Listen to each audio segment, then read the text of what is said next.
धर्मराज युधिष्ठिर बोले, हे भगवान, मैं आपको नमस्कार करता हूँ। आपने चैत्र मास के शुक्ल पक्ष की एकादशी अर्थात कामदा एकादशी के बारे में विस्तार पूर्वक बतलाया।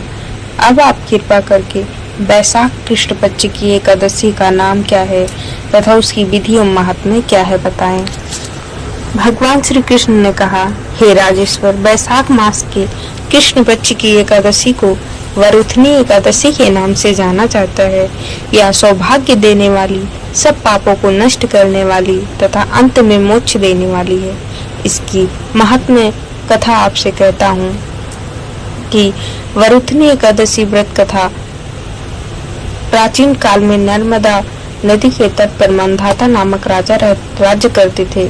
वह अत्यंत दानशील तथा तपस्वी थे। एक दिन जब वह तट जंगल में तपस्या कर रहे थे, तभी न जाने कहां से एक जंगली भालू आया और राजा का पैर चबाने लगा। राजा पूर्ववत अपनी तपस्या में लीन रहे। कुछ देर बाद पैर चबाते चबाते भालू राजा को घसीट कर पास के जंगल में ले गया।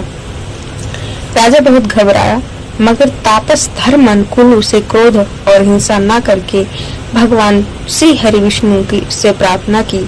करुण भाव से भगवान विष्णु को पुकारा। उसकी पुकार सुनकर भगवान श्री हरि विष्णु प्रकट हुए और उन्होंने चक्र से भालू को मार डाला। राजा का पैर भालू पहले ही खा चुका था। इससे राजा बहुत ही शोक से आकुल हुए। उन्हें दुखी देखकर भगवान श्री हरि विष्णु बोले, हे वत्स, शोक मत करो। तुम मथुरा जाओ और वरुथनी एकादशी का व्रत रखकर मेरी वराह अवतार मूर्ति की पूजा करो। उसके प्रभाव से पुनः सुदृढ़ अंगों वाले हो जाओगे। इस भालू ने तुम्हें जो काटा है वह तुम्हारे पूर्व जन्म का अपराध था।